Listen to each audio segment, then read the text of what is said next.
Детство у меня, как у многих, было не сахар. Отец смылся еще до моего рождения, мать осталась одна. Справиться она не сумела.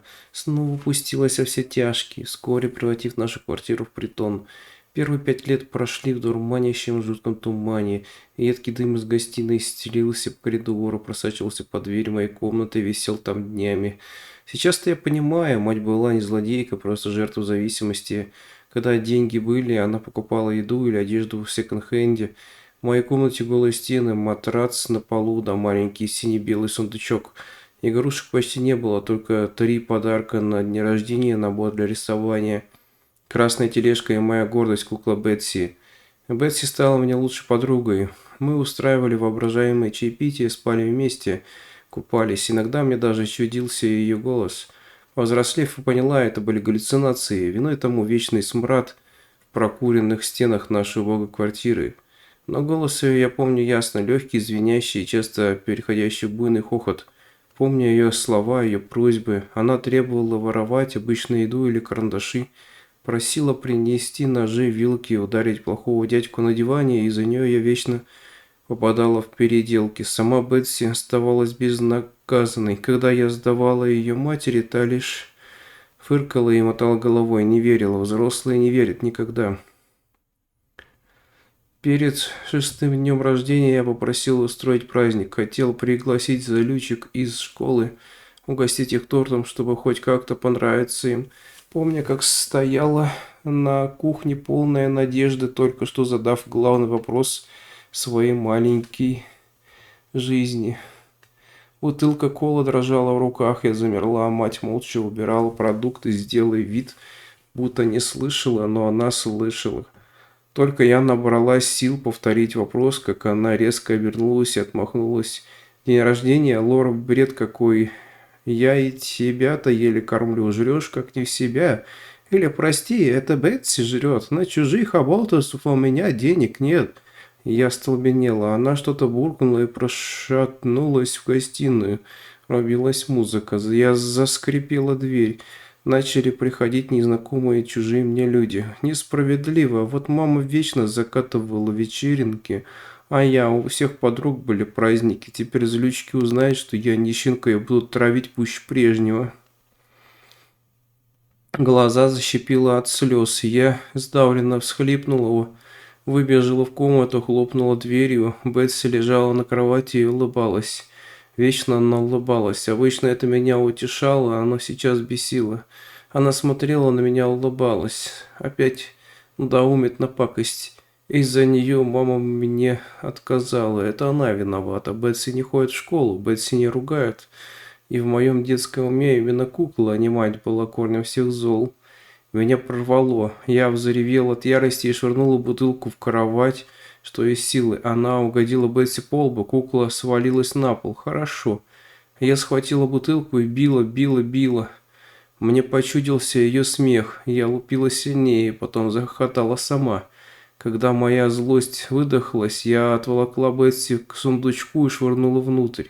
Захлопнула крышку, пнула сундук к стене. Видеть ее больше не хотела никогда.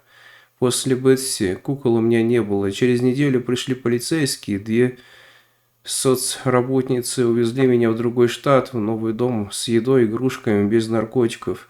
Сундучок сдали на склад, тележка куда-то делась. Мать я больше не видела.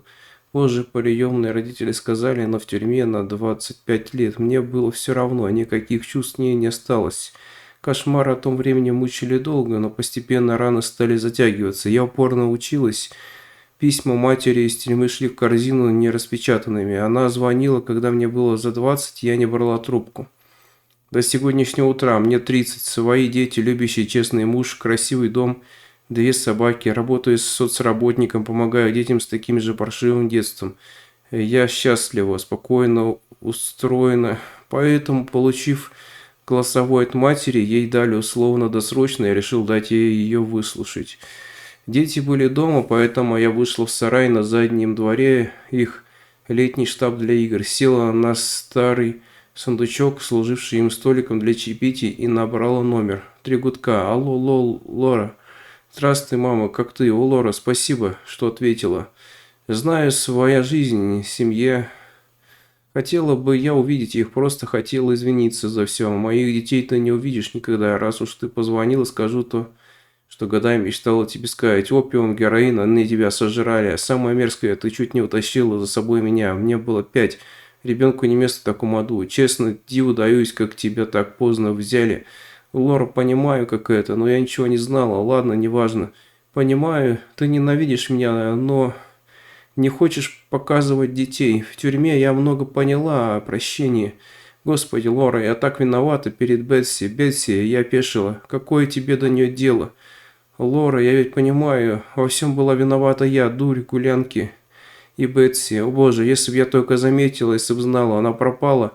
И это из-за меня. Мать разрыдалась, я нервно барабанила пальцами по сундучку.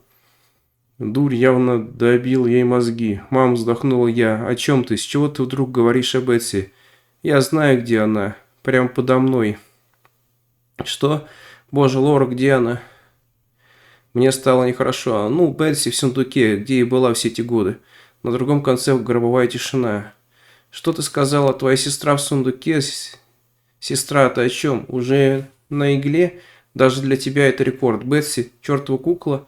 Я заперла ее в сундуке за пару дней до твоего ареста за хранение. Лора, о господи, нет, Лора, что ты натворила? Меня арестовали не за дурь, Лора, а из-за исчезновения Бетси. Ты всегда звала ее своей куколкой. О боже, мы думали, ты знала, Лора, нет, что ты сделала с моей малышкой?» Мысли спутались. Без тени чувств я положил трубку, рядом и встал. Сквозь пластик доносились рыдания матери, а в груди сжался ледяной ком. В глубине памяти шевелились тени, рвались наружу, бились и дверь, заперта так давно, что я забыла о ней. Неужели травмы и опиум заставили меня принять живого ребенка за куклу, бросившую еду и столовые приборы, звавшую защитить от плохого дядьки? Нет. Медленно обернувшись, я уставилась на сундук. Он слишком мал, человек туда не влезет, не может. Но что, если ребенок был крошечным, изголодавшимся, худющим, влез бы, стал бы следователь искать тело в таком сундучке? Я бы не стала, слишком мал. И мы ведь точно открывали его за эти годы, или что-то в закоулках памяти всегда останавливало меня. Не помню, чтобы видела его открытым. Я присела на корточки и расстегнула застежки. Лучше не смотреть. Вся моя новая жизнь, выстраданная, заслуженная, она рухнет, стоит открыть крышку. Не надо выбросить, забыть, не заглядывать. Я открыла сундук. Куклы у меня никогда не было. Мать не могла ее купить. Не было и тележки. Зато был сундучок, красивый, сине-белый. А в 5 лет я забила сестренку насмерть и спрятала ее в него.